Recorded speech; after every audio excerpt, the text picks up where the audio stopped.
Hi, it's Richard from Ignite Growth and the author of Remarkable Business Growth.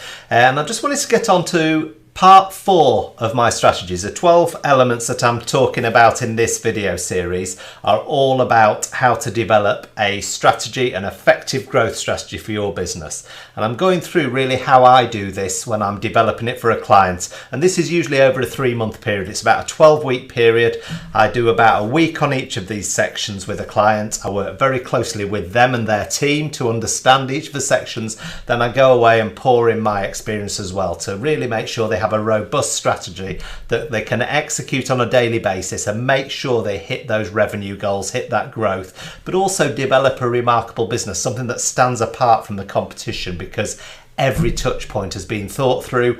Every time people come in contact with that business, they just go away thinking, wow, that was remarkable. So again, that is core to modern business growth in my view. It's not all about revenue, it's about setting yourself apart in the mind of your buyers.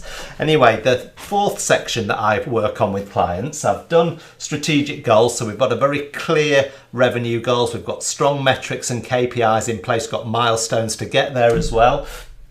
I've looked through the target market to really understand the sector that we're targeting, the ideal customer profile of the companies within that sector that are a great fit for what we do. And I also understand 3 or 4 of the main personas. Probably the key decision maker is what I've focused on initially. The ideal customer profile will then lead to the primary buyer persona, who's usually the champion or the main decision maker I want to be in front of, but I'll also have done some work on the 3 or 4 people around that person in the decision making group. I've then gone on to brand positioning. So how is our business being positioned in the market in the eyes of our buyers? So again, if you haven't watched these videos, go back and watch some of those videos. The 4th area I'm going to talk about today is digging deep into the market. So market analysis is all about understanding our competitors, how they approach the market, how they approach our buyers, how they approach our ideal customer profile companies, how are they doing it? So it's really about competitor analysis. And what I'll usually do is I'll select 5 of the main competitors. It might be a local competitor, it might be the 1 or 2 big boys in the marketplace, it might be then some other companies that do very similar things. So I'm trying to get a broad cross section of the market and analysing the competitors in there. And what I'm really doing is looking for gaps. I'm looking for gaps that we can exploit and dominate within that marketplace. So a lot of the time when it comes to marketing analysis with competitors, I'm looking at how they're using social media. How does their website work? What's the user experience like? All of these things. What content do they use? What blog posts are they writing? What videos have they produced? I'm really looking for angles where we can get in front of the audience in a different way and really have impact, connect and engage in the right way, and then pull them into our ecosystem. So I'm really looking for gaps in the market to exploit. Again, if we're clearly positioned in the brand positioning, this allows me then to move into market analysis with a really clear vision of what we need to do and how we need to speak to the customer base and attract the buyers to us. Okay, so market analysis isn't worrying too much about everybody else in the market. You're going to carve out your own niche here. You're going to become remarkable. You're going to really differentiate yourself from other people in the market.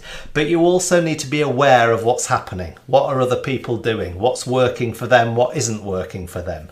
What are people engaging with on social media? What posts? What communities are people involved with? What groups are they belonging to? What are the events that are happening as well? As part of marketing, I said you need to know what the big events are each year in your sector, and what are the big magazines, or who are the journalists. All of this is part of your market analysis. You need to understand that market really deeply, and then you start developing in your strategy. Certainly when you get to your marketing plan, when you get to your sales plan, content strategy, social media strategy, all of this can be driven by your market analysis and saying we need to use YouTube more. People aren't using YouTube very well in our sector yet. We need to use more video content. We need to reach out to people in a different way. People don't write good blog posts. People don't answer people's questions. There's not much solution content out there. There's not many guides, not many checklists. All of this can be driven again by knowing what your buyer persona wants, what your ideal customer profile is looking for.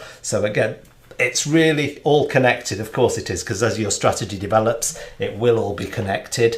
But at the same time, don't skip any of these steps. And market analysis is certainly something that I always say to people, dig deep into your competitors. Don't be scared of them. Some of them in the future will become partners.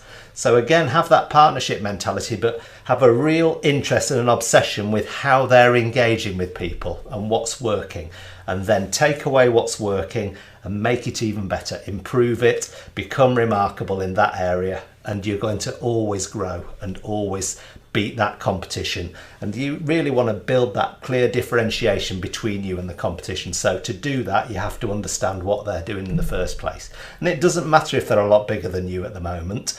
That's your goal. You're going to overtake them eventually, or you're going to carve a niche out that sort of sidesteps them. So again, all of this is based around your market analysis and understanding who they are. All right, so hopefully that was useful. I just wanted to give some insight on how I approach that and how I identify who I'm going to analyse in the competitors out there. So, all right, hopefully that was useful. I'll talk to you again soon. If you haven't subscribed yet, just tap the icon down here and also hit that bell icon and make sure you activate your notifications so you'll not miss out on any videos that we upload. All right, take care. Talk to you soon.